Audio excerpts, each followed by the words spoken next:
Perubahan kata kerja ke dalam bentuk kamus, hari ini kita masuk ke bab 18. Di bab 18 ini teman-teman kita akan belajar jisoke, yaitu contohnya araimas, masnya kita hilangkan, i-nya kita rubah ke u, jadi arau. Kemudian ci jadi su, di jadi ru, bi jadi bu, mi jadi mu, ni jadi nu, terus kemudian ki jadi ku, gi jadi gu, si jadi su. Di sini sudah saya buatkan hiragana ya teman-teman. Kalau perubahan kata kerja ya dari ichiri, bimini, kigisi kan perubahannya dari sini ya.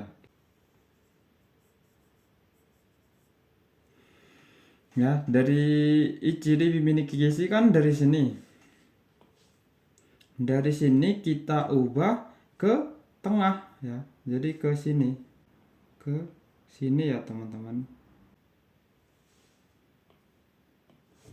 Jadi i jadi u, terus kemudian si jadi i jadi u, si jadi su, ci jadi su, ni jadi nu, hi jadi fu, mi jadi mu, di jadi ru ya teman-teman. Kita lihat di sini contohnya.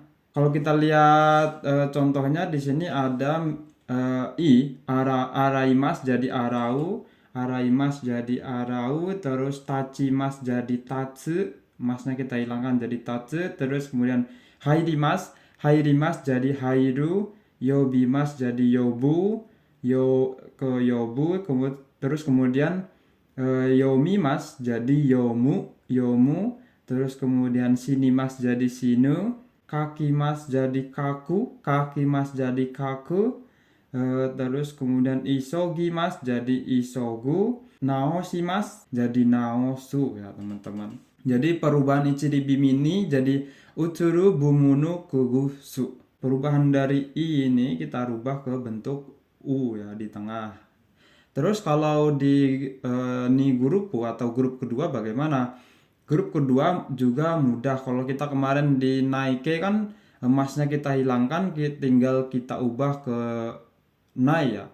Masnya kita hilangkan ditambah dengan nai. Kalau di bentuk kamus ini bagaimana? Di bentuk kamus ini juga sama. Masnya kita hilangkan diganti dengan ru. Misalkan kita lihat shimemas jadi shimeru, masnya kita hilangkan ya. Masnya kita hilangkan jadi shimeru. Tabemas jadi taberu. Kemudian kata kerja yang satu huruf bagaimana? Sama. Masnya kita hilangkan diganti dengan ru. Nemas, neru, mimas, miru, imas, iru, orimas, oriru ya. Ini kata kerja khusus pengecualian. Orimas jadi oriru, okimas jadi okiru. Jangan sampai kebalik. Okimas bangun dan okimas meletakkan itu beda grup ya teman-teman. Okimas yang meletakkan itu masuk ke grup pertama. Perubahannya jadi kayak gimana? Okimas jadi oku ya. Okimas jadi oku. Terus kalau okimas yang bangun adalah okimas jadi okiru. Kemudian di grup ketiga itu adalah simas ya. Simasnya kita hilangkan. Simas kalau di bab kemarin kan si-nya masih ya. Di bentuk perubahan nai, si-nya masih, terus tinggal ditambahin nai, si nai. Tapi kalau di perubahan bentuk kamus itu si-nya berubah jadi su. Hampir sama seperti grup yang pertama ini ya. Grup 1. Jadi berubahnya jadi suru. Jangan kebalik juga sama yang grup 1 si mas ini ya, si jadi su. Tapi yang di grup ketiga ini si mas jadi suru. Misalkan benkyo si mas jadi benkyo suru. Terus noku si mas jadi noku suru, soji si mas jadi soji suru. Terus kemudian kimas bagaimana? Kimas jadi kiru. Tidak ya. Kalau kimas itu jadi kudu. Kimas bukan jadi kiru tapi jadinya kuru ya.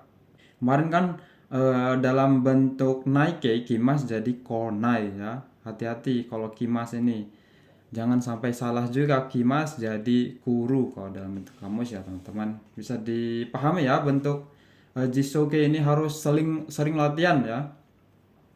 Kemudian setelah kita mengerti kemudian hafal, kita akan masuk ke bunpo ya. Ke bunpo di bab 18 ini teman-teman. Di bunpo nomor 2 ini kita lihat di sini ada nani ga dekimasu. Ga dekimasu di sini artinya bisa atau dapat, ya, menyatakan kemampuan dalam bentuk kata benda, ya. Di sini kita lihat Nihongo ga dekimasu. Nihongo ga dekimasu, ya. Contoh nomor 1 ini di sini Nihongo ga dekimasu. Ga dekimasu itu satu kesatuan, ya.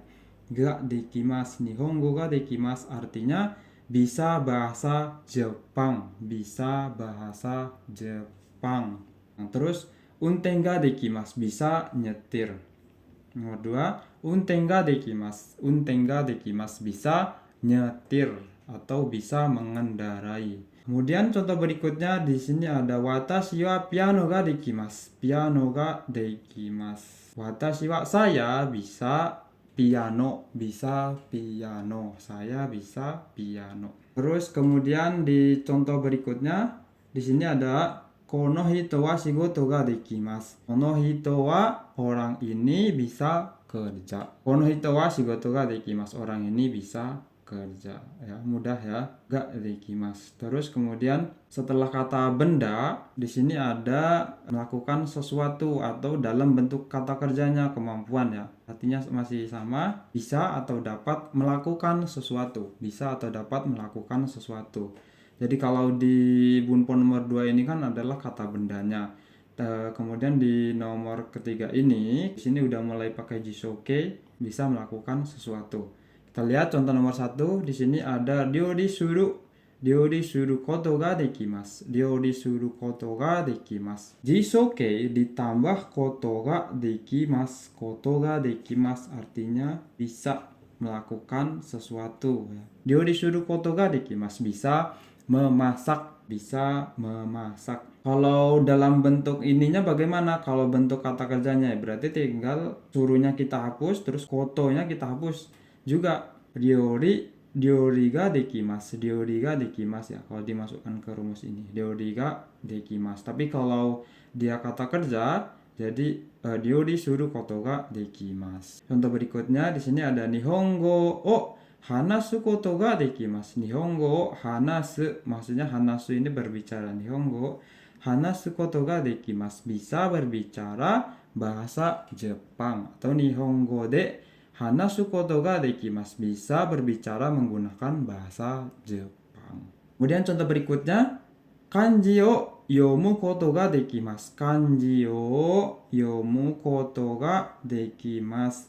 Jadi bisa membaca kanji. Yomu koto ga dekimasu, bisa membaca kanji. Contoh berikutnya, Yuni-san wa pizza o sukuru koto ga dekimasu. Yuni-san wa pizza o sukuru koto ga dekimasu. Jadi saudara Yuni bisa membuat pizza. Bisa membuat pizza. Terus, ya, di sini ada sumi, kemudian bisa pakai doshi atau jisoke koto desu, ya. Kita lihat sumi ini, ya, sumi kan artinya hobi. Sumi itu hobi, teman-teman. Sumi wa, watashi no sumi wa, menyatakan atau menyampaikan hobi, ya. Watashi no sumi wa jogging desu. Watashi no sumi wa jogging desu. Jadi kalau kata benda itu langsung diakhiri pakai des. Jadi sumi wa jogging, watashi no sumi wa jogging desu. Tapi kalau kata kerja, ya, di contoh nomor 2 ini, Yuni-san no sumi mo jogging suru koto desu. Yuni-san no sumi mo jogging suru koto desu. Mo kan di sini artinya juga, ya. Hobi saudara Yuni juga itu melakukan jogging. Jadi jogging lah, ya, sama aja. Jogging suru koto desu atau jogging desu sama aja, ya, artinya. Jangan lupa, ya, kalau kata benda itu langsung des, kalau kata kerja itu ditambahi koto des, ya. Suru koto des. Kita lihat contoh lagi. Di sini ada Nihonjin no sumi wa hataraku koto desu. Nihonjin no sumi wa, hobi orang Jepang itu adalah bekerja, ya, teman-teman. Ini hanya contoh, ya. Terus kemudian contoh berikutnya haha no sumi wa ryori suru koto desu. Haha no sumi wa ryori suru koto desu. Jadi hobi ibu adalah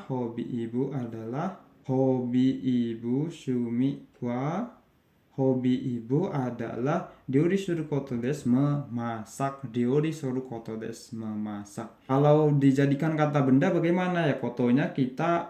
Koto dan suruhnya kita hapus. Jadi haha no sumi wa ryori, ya ryori des, tinggal langsung sama des ya, tidak usah diberi suruh koto kalau itu kata benda. Terus contoh berikutnya di sini ada oto-san no sumi wa tsuri suru koto desu. Suri itu memancing, suri. Oto-san no sumi wa suri suru koto desu. Jadi memancing. Oto-san no sumi wa suri suru koto desu. Watashi no shumi wa nihongo o benkyou suru koto desu. Watashi no shumi wa nihongo no benkyou desu. Nihongo no benkyou desu. Kemudian di bunpon nomor 5 di sini ada doshi jishouke koto ga suki. Koto ga suki desu. Ini kurang ga ya, mohon maaf. Koto ga suki desu. Di sini menyatakan kesukaan. Kalau di bunpon nomor 4 ini kan menyampaikan atau menyatakan hobi ya. Kalau di nomor 5 ini menyatakan kesukaan. Jadi artinya itu adalah suka apa? Kita lihat contoh nomor 1. Yama o noboru koto ga suki desu. Ya, kata kerja ditambahi koto ga suki artinya suka. Kata kerja apa? Yama o noboru koto ga suki. Yama o noboru koto ga suki. Jadi suka memanjat gunung, atau suka naik gunung. Yama o noboru koto ga suki desu. Tapi teman-teman ada pendapat juga kalau mendaki gunung itu partikelnya adalah ni. Yama ni noboru koto ga suki. Yama ni noboru koto ga suki desu. Saya belum pernah melihat bunpo atau contoh kalimat yang yama nobori. Yama nobori itu partikel sebenarnya apa? Ya, tapi sepertinya boleh pakai ni atau o ya teman-teman untuk yama nobori ini ya. Nanti kalau saya udah tahu atau dapat contoh lagi saya akan sampaikan teman-teman. Bisa ni, bisa o ya. Yang saya tahu seperti itu. Kemudian kita lihat contoh berikutnya di sini ada anata o miru koto ga suki desu. Anata o miru koto ga suki desu. Jadi suka melihat kamu ya. Anata o miru koto ga suki. Jadi anata o miru koto ga suki desu. Jadi suka lihat kamu.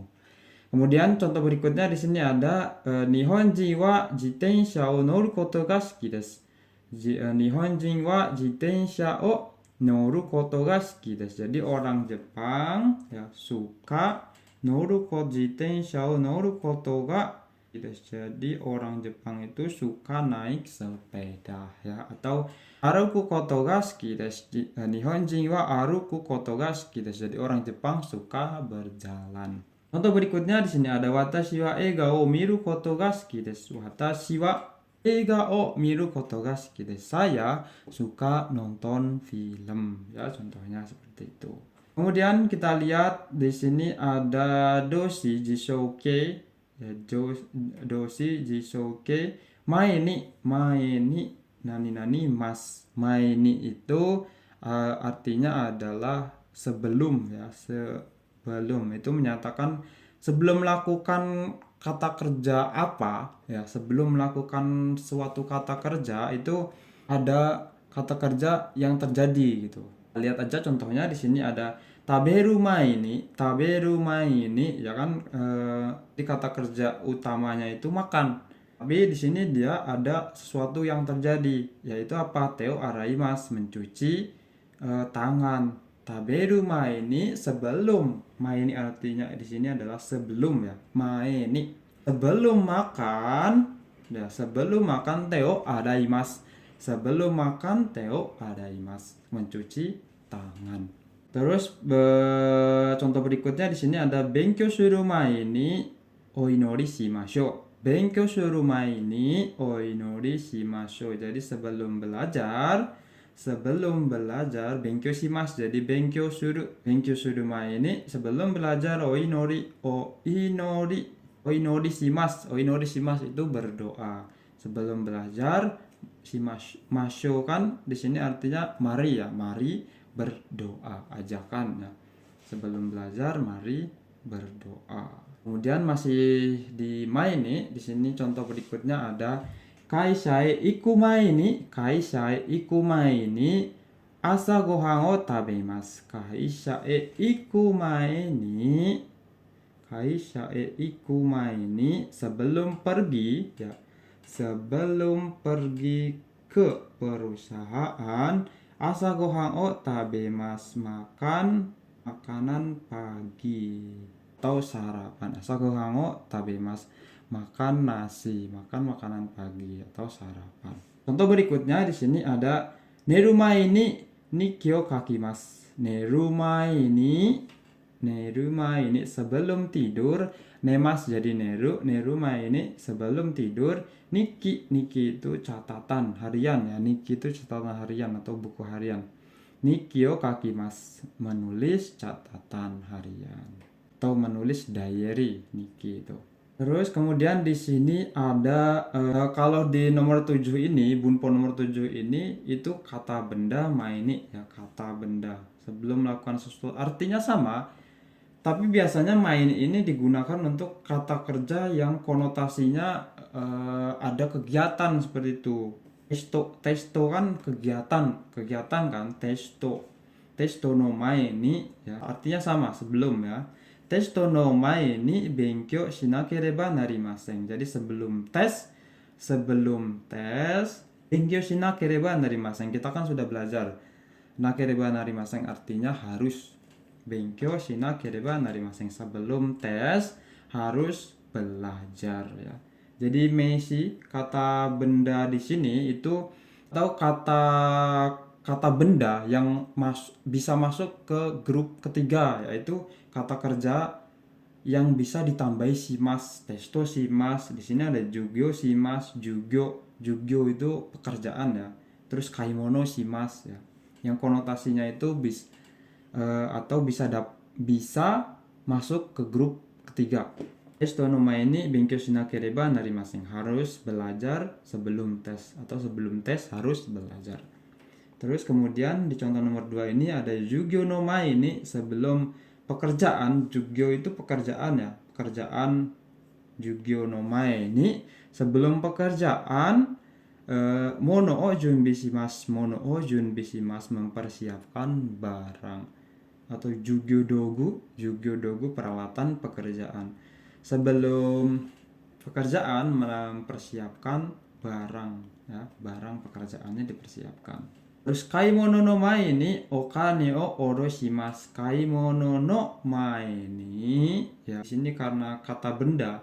Mae ini kan sebenarnya adalah kata benda, teman-teman. Jadi kata benda ketemu kata benda itu partikelnya no. Kaimono no mae ni ya, sebelum belanja. Okane oroshimasu. Okane o oroshimasu itu sebenarnya kata kerja untuk menurunkan, artinya menurunkan ya, teman-teman. Tapi kalau di sini itu maknanya adalah mengambil uang. Okane oroshimasu. Kalau okane o torimas itu mengambil atau ditaruh di situ, ada terletak di situ uang, terus kita ambil, itu torimas. Tapi kalau mengambil uang dari bank ya, uang kita turunin, kita ambil ya, itu pakainya okane o oroshimasu, bukan okane o torimas. Terus kemudian di bunpo terakhir di bab 18 ini ada nani to imashita ya, itu menyampaikan pesan atau perkataan orang lain. Jadi ada orang lain ngomong apa ya. Jadi ada 3 orang nih. Yang pertama ada orang A, misalkan orang A itu ngomong ke orang B, kemudian orang B ini ngomong ke orang C ya, seperti itu. Nih di sini ada Oka-san wa ya, jadi Oka-san wa benkyou shite kudasai to iimashita. Oka-san wa jadi ibu ya, ngomongnya dalam tanda kutip nih. Dia tuh ngomong, ibu Benkyou shite kudasai, tolong belajar. To imashita. Ibu ngomong tolong belajar. Ibu ngomong tolong belajar ya. Jadi mungkin si ibu ini ngomong ke kakak ya. Ibu ngomong ke kakak, terus kakak ini ngomong ke adiknya. Ngomong seperti itu. Ibu ngomong benkyou shite kudasai, tolong belajar. Ini tuh menyampaikan pesan ya, atau perkataan orang lain tuh disampaikan lagi ke siapa seperti itu. Kemudian contoh berikutnya di sini ada sensei wa hokoku shite kudasai to iimashita. Sensei ya, jadi gurunya itu ngomong hokoku shite kudasai, tolong laporan, to iimashita. Jadi guru ya ngomong hokoku shite kudasai. Guru ya berkata hokoku shite kudasai, tolong laporan. Guru berkata tolong laporan ya, artinya seperti itu. Terus di sini contoh lagi ada guru ngomong apa lagi nih? Guru ya ngomong kalau ashita yasumi desu ya. Guru berbicara atau mengatakan besok libur. Sensei wa ashita yasumi to iimashita. Sensei ngomong atau sensei berkata besok libur. Terus di sini contoh berikutnya, otou-san wa ashita testo ga arimasu kara hayaku nete kudasai. Hayaku nete kudasai to iimashita. Otou-san wa ashita testo ga arimasu kara hayaku nete kudasai to iimashita. Jadi ayah ya, jadi ayah itu ngomong, ayah berkata besok ada tes. Karena besok ada tes ya, deskara arimasu kara, karena besok ada tes, hayaku nete kudasai, cepat tidur. Hayaku ini apa?